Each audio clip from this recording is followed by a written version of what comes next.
Hello बच्चों, आज हम सामाजिक विज्ञान संसाधन एवं विकास के अंतर्गत हम प्रश्न उत्तर देखेंगे, क्योंकि हमने आपको ये सारी चीज़ें पहले ही समझा चुके हैं। ये सारी चीज़ें आपको नोट्स बनाने हैं और दिखाने हैं। फिर सबसे पहले हम देखेंगे राज्यों के नाम बताइए तथा काली मिट्टी कहाँ पाई जाती है और इसमें कौन सी फसल उगाई जाती है। तो यहाँ महाराष्ट्र, गुजरात, मध्य प्रदेश में काली मिट्टी पाई जाती है और यहाँ पर कपास की फसल उगाई जाती है। अब देखेंगे नदी डेल्टा किस प्रकार की मिट्टी पाई जाती है और कितनी इसकी विशेषताएं क्या है।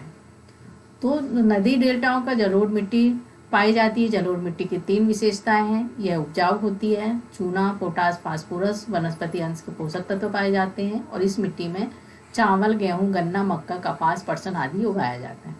फिर पहाड़ी क्षेत्रों में मिट्टी अपरदन की रोकथाम के लिए क्या कदम उठाने चाहिए।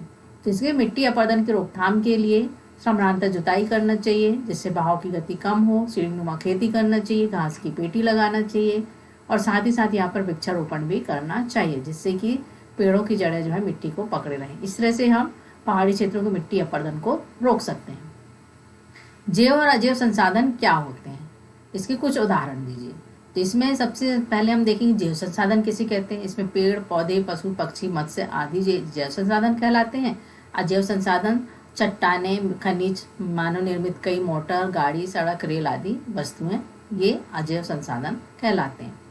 फिर हम देखेंगे भूमि उपयोग के प्रारूप का वर्णन हम किस प्रकार से कर सकते हैं। भारत के मुख्य 5 प्रकार के भू उपयोग किया जाता है, जिसमें भूधरातल पर 23.3% जो वृक्षों और झाड़ियों से ढका हुआ है।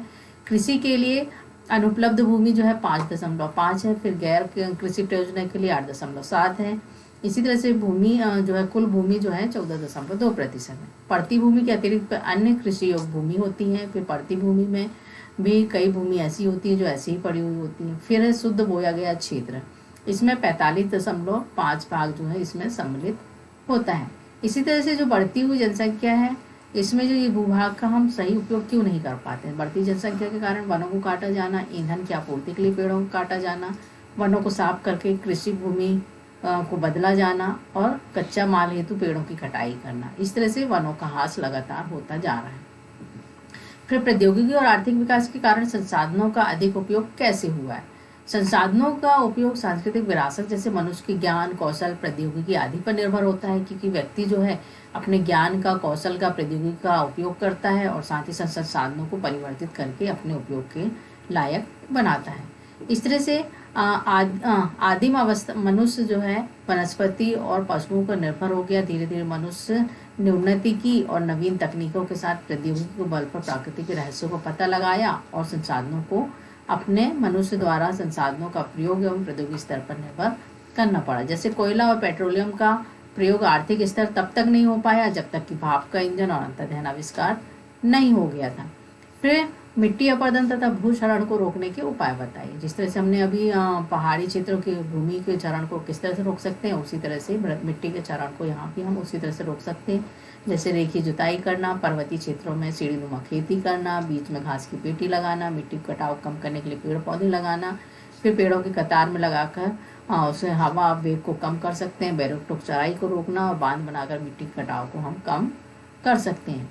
फिर समाप्यता के आधार पर संसाधनों का वर्गीकरण। समाप्यता के आधार पर संसाधन 2 भागों में वर्गीकृत किया है, नवीनीकरण और अनवीनीकरण। नवीनीकरण युक्त संसाधन वे कहलाते हैं जिनको कि हम सतत प्रयोग करते हैं, जैसे सौर ऊर्जा, पवन ऊर्जा, जल, वन, वन्य प्राणी, मृदा, मानव इत्यादि जो है ये सतत या जैव के रूप में प्रयोग। ये सतत में क्या क्या आएंगे, पवन, सौर, जल इत्यादि, और जैव में आ जाएंगे वनस्पति, पशु, पक्षी, मानव इत्यादि।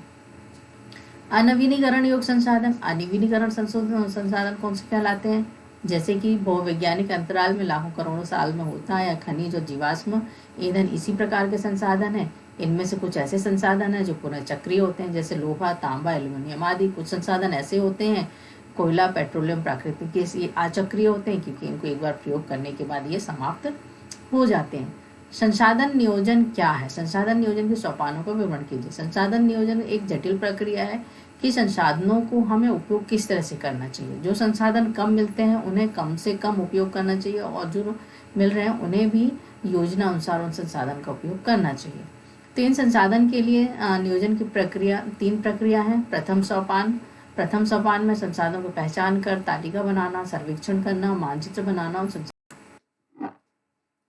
तो बच्चों, आज हम अर्थशास्त्र के अंतर्गत जो हमने स्वतंत्रता के पूर्व जो पढ़े हुए थे औद्योगिक विकास के अंतर्गत, इसमें औपनिवेशिक आर्थिक नीतियों केंद्र बिंदु क्या था, इसको हम देखेंगे। तो सबसे पहले हम देखेंगे कि औपनिवेशिक शासकों द्वारा रची हुई नीतियां ध्येय उनका आर्थिक विकास नहीं था, बल्कि मूल उद्देश्यों के हितों का संरक्षण और संवर्धन ही था, जिससे कि वे अपना लाभ उठा सकें और यहाँ सिर्फ भारत के लोगों का सिर्फ उपयोग कर सकें। इससे भारत को इंग्लैंड में विकसित हो रहे आधुनिक उद्योग कच्चे माल का निर्यातक बनाना चाहते थे और उद्योग उत्पादन भारत एक विशाल बाजार बनाना चाहते थे। इस तरह से खस्ताहाल अर्थव्यवस्था बनकर ही रह गया था। और मुखर्जी के अनुसार हम देखेंगे प्रति व्यक्ति आय वृद्धि दर 0.5% जो थी वह वर्ष कितनी कम थी, यह हम उस समय देख सकते हैं। इसमें हम देखेंगे निरक्षरता, जन्म दर, मृत्यु दर बहुत अधिक था। फिर देश में संयंत्र और आर्थिक विकास के लिए आवश्यक मशीनरीज लगभग पूरी तरह से अन्य देशों पर हम निर्भर थे।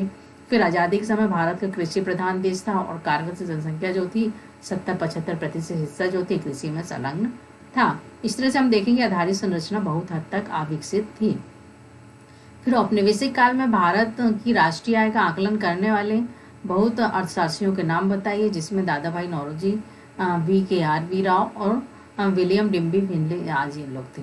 औपनिवेशिक शासनकाल में कृषि की गतिहीनता के मुख्य कारण क्या थे, जिसमें यह था कि पट्टेदारी प्रणाली भारत में अंग्रेजों की पूराजस प्रणाली थी, जिसमें जमींदारी प्रथा कहा गया था। उसी तरह से कृषि के व्यवसायीकरण का प्रत्यापन भी कृषि के उद्योग खाद्यान्न फसलों को छोड़कर वाणिज्यिक फसलों पर जाने के लिए मजबूर किया, जिससे ब्रिटेन विकसित हो रहा कपड़ा उद्योग को नील की आवश्यकता थी। इसीलिए कृषि के व्यवसायीकरण में भारतीय कृषि को बाजार की अनिश्चितता में परिचित कराया। फिर आधारित संरचना की कमी से ब्रिटिश शासकों ने सिंचाई की सुविधाएं बढ़ाने और तकनीकी विकास करने पर भी कोई ध्यान नहीं दिया। भारत के विभाजन ने भी भारतीय कृषि को प्रतिकूल रूप से प्रभावित किया, जिसमें कलकत्ता में जूट मिलों तथा बम्बई और अहमदाबाद में कपड़ा मिलों कच्चे माल की कमी हो गई, जिसमें पंजाब और सिंध जैसे अमीर खाद्यान्न क्षेत्र जो है वो पाकिस्तान में चले गए थे। स्वतंत्रता के समय देश में कार्य कर रहे कुछ आधुनिक उद्योगों के नाम जो है टाटा आयरन स्टील उद्योग, ये उस समय के आधुनिक उद्योगों में शामिल थे। फिर स्वतंत्रता के पूर्व अंग्रेजों द्वारा भारत के व्यवस्थित बेउद्योगीकरण के दोहरे ध्येय क्या थे? वे इंग्लैंड को विकसित हो रहे थे और यहाँ कच्चे माल का निर्यातक बनाया, उसके साथ साथ भारत को एक विशाल बाजार वे बनाना चाह रहे थे। फिर अंग्रेजी शासन के दौरान भारत के परंपरागत हस्तकला उद्योगों का विनाश हुआ, इस पर विचार सहमत है, उसके पक्ष में कारण तो हम कहेंगे हाँ, क्योंकि ये पूरी तरह से हम सहमत हैं कि उस समय जो ब्रिटिश नीतियां सदा ही स्वहितों को निर्देशित थी, मतलब वे सिर्फ अपना लाभ चाहते थे, दूसरों को यदि कष्ट नहीं उठाया तो उसकी तरफ ध्यान नहीं दिया, क्योंकि भारत के लोगों को बेरोजगार के रूप में, मानवीय कष्टों के रूप में कृषि पर प्रभाव पड़ेगा। हस्तकला उद्योग भारी दर से कर लगाए जाते थे, जिससे कि उनके कच्चे माल भी बहुत ज़्यादा और उनके द्वारा रेशमी वस्त्र जो अधिक महंगे हो जाते थे। फिर भारत को आधारित संरचना की विकास की नीतियों में अंग्रेज अपने क्या उद्देश्य पूरा करना चाहते थे? अंग्रेज इसमें थे अपना जैसे उसमें रेलों, पत्तनों, जल विभाग, डॉक्टर आदि का विकास हुआ, परंतु ध्येय सिर्फ जन सामान्य को अधिक सुविधाएं प्रदान करना नहीं था। वे सिर्फ उतना ही लाभ देना चाहते जिससे उनका कार्य आसानी से हो सके। जैसे अंग्रेजी शासन ने सबसे पहले सड़कें आधुनिक यातायात साधन उपयुक्त नहीं थी, फिर सड़कों के निर्माण के लिए इसे गति किया गया। फिर उसके बाद सेनाओं के आवागमन सुविधा के लिए सड़क बनाया गया, भागों में कच्चा माल निकटतम रेलवे स्टेशन पत्थरों तक पहुंचाया जा सके। फिर डाकतार के माध्यम से कुशल प्रशासन किया। ये उसके उद्देश्य थे कि धर्म का जो है भारत से लाभ अर्जित करके निवेश किस तरह से हम कर सकते हैं। फिर ब्रिटिश औपनिवेशिक प्रशासन आधुनिक नीतियों ने कमियों की आलोचनात्मक विवेचना कीजिए। तो हम यहाँ पर देखेंगे कि समान गुणवत्ता के किसी भी विकल्प के बिना हस्तकला उद्योग की गिरावट। ब्रिटेन में एकमात्र उद्देश्य सस्ती से सस्ती कीमतों पर भारत से कच्चा माल प्राप्त करना था और ब्रिटेन से उत्पादित माल को बेचना था, जिससे कि यहाँ बनाई मशीनों में बनाई गई वस्तुओं की तुलना में विदेशी में एक बेहतर प्रतिष्ठा थी, जिसमें कि वे माल जो था सस्ता भी मिलता था और टिकाऊ भी होता था। फिर आधुनिक उद्योग का अभाव। भारत के आधुनिक उद्योग जो थे 19वीं सदी से दूसरी छमाही दौरान विकसित शुरू हुआ, जिसमें कि अंततः उद्योग प्रौद्योगिकी स्तर निम्न रहा, लेकिन 19वीं सदी में इसका विकास हुआ, जिसमें कपास और जूट मिलों तक सीमित था। उसके बाद फिर इस्पात उद्योग, कागज उद्योग, चीनी, सीमेंट आदि भी विकसित हुए। फिर पूंजीगत उद्योग के अभाव में भारत की मुश्किल से ही कोई पूंजीगत उद्योग थे जो आधुनिकीकरण को आगे बढ़ावा दे रहे थे, जिसमें संयंत्र और मशीनों का आयात किया जा गया, जिससे कि तकनीकी और पूंजीगत वस्तु की आवश्यकता के लिए आयात निर्भर था।